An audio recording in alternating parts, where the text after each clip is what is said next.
One of the biggest questions I get asked oftentimes is, how do I help a survivor of domestic violence who's in that relationship? And that is such a complex question.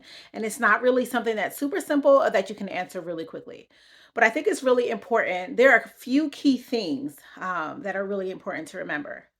And I think one of the most consistent ones is don't give up on them.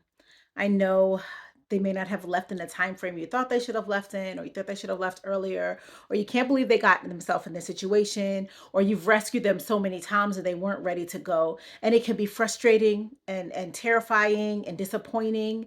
And highly emotional, right? But this is really, really key to remember. There is nothing that you can do to make that decision for that other person. That is an individual decision that they have to find the strength to make on their own. And if we're being honest with each other, some people don't get the chance to make that decision. Some people don't make that decision while in the relationship. So many have tried to make that decision, and that choice was taken away from them at the hand of their abuser. So it's a complex situation. Being in an abusive relationship is terrifying, it's disturbing, it's heartbreaking, and it's not something easy that people can just walk away from. So when I'm asked this question about what do I do and how do I support someone who's experiencing domestic violence, be there for them, be that listening ear, be that person that they can call. And again, I'm going to reiterate, don't give up on them. They need your voice. They need to hear you. They need to see you. They need to know that if they pick up that phone and call you, that you're available for them. Because hopefully one day, sooner than later, they are going to be ready to leave and they're going to need someone to help them, to carry them, to hold their arms up, to help them make phone calls, to help them with a place to stay, to help them financially, to help them with the listening ear, to help with their children. And what better gift could you give them than to be there for them? Another point that I get asked all the time is, they're not ready to go. What do I do? Just be there when they are. Um, it's really important that you don't stress yourself over the idea that you can actually do something to make them leave. You could offer a survivor everything on their list of things that they need, and the abuser still has the power and the voice and the influence, and the trauma bond is so strong that no matter what you offer them, they don't go. What they need is consistency and someone in their corner, someone to not give up on them. Oftentimes, isolation has taken place in their relationships. So the relationships that they've had, whether with family or friends, sometimes is non existent for them. And it's really important for them that they have someone that they can continuously communicate with, so that if and when they are ready to go, that person is there.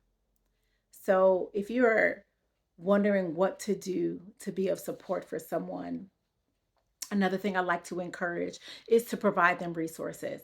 The thing about making the decision to leave, it's an individual empowered decision, right? An informed decision sometimes. And so for a survivor to decide to leave, it has to have something, they have to have a reason to leave.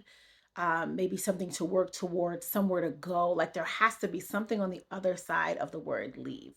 And so maybe that is sliding them some domestic violence support information, some groups, maybe some information for shelters. Maybe if you call ahead and ask some places, hey, do you have any space? If and when they're ready to go, what does the process look like so that when they are ready, they know that they have opportunities and options in front of them. I have no doubt that it's devastating to sit by and watch somebody that you love be mistreated and harmed and hurt.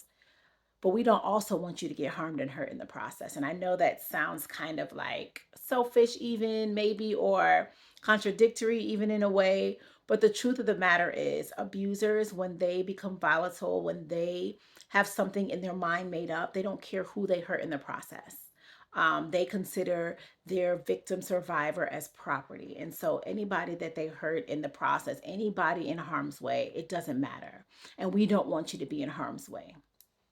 I always talk to my team, when I bring in new staff or interns, and I'm like, listen, you're going to hear some stories where you're going to want to run in and save this person. You are going to want to run in, put them on your back, grab their bags and their children, say, let's get out of here. This is horrible. This is ridiculous. You don't deserve this. And that person will go back tomorrow, or that person will divulge the place or the shelter, or um, give up information, that they weren't necessarily supposed to, because of the trauma bond that they have with their abuser, or because their abuser has promised them something that you can't give them. They're still in love with their abuser. They don't have finances. They have children together with their abusers. Goodness, there are a million reasons why someone will go back. And so it's a complex situation. There's a lot of complexities to trying to figure out how to help someone, but be consistently consistent in their life, right? Don't go anywhere. Don't give up on them. Don't put yourself too much in harm's way either, but be a resource and support for them. Help them find resources. Are there community agencies or places that they can go when they are ready? Give them information. I always say people don't know what they don't know. And so maybe they don't realize even that they're in an abusive relationship, or they don't have the words to put to what's going on. Give them information in a safe way where they can spend some time Googling or scrolling social media, to find that, hey, wait a minute, that is me. I always like to use, of course, our own social media platforms as an opportunity for learning, because people have told us, gosh, for years, like, you don't realize how your organization saved my life. I was reading things and learning things and hearing things that I hadn't heard before, that I didn't even know that it was abuse. So thank you so much. So I always tell people, direct them over to our Facebook, our Instagram, over on our YouTube videos or on our website, to just gather knowledge, to be empowered to make those decisions. So I hope that helps a little bit.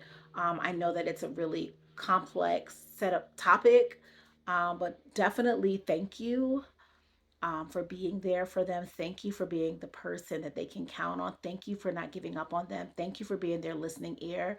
Thank you for being the person that picks them up. In the middle of the night, I had some amazing people in my life who did things like that for me. Thank you, thank you, thank you.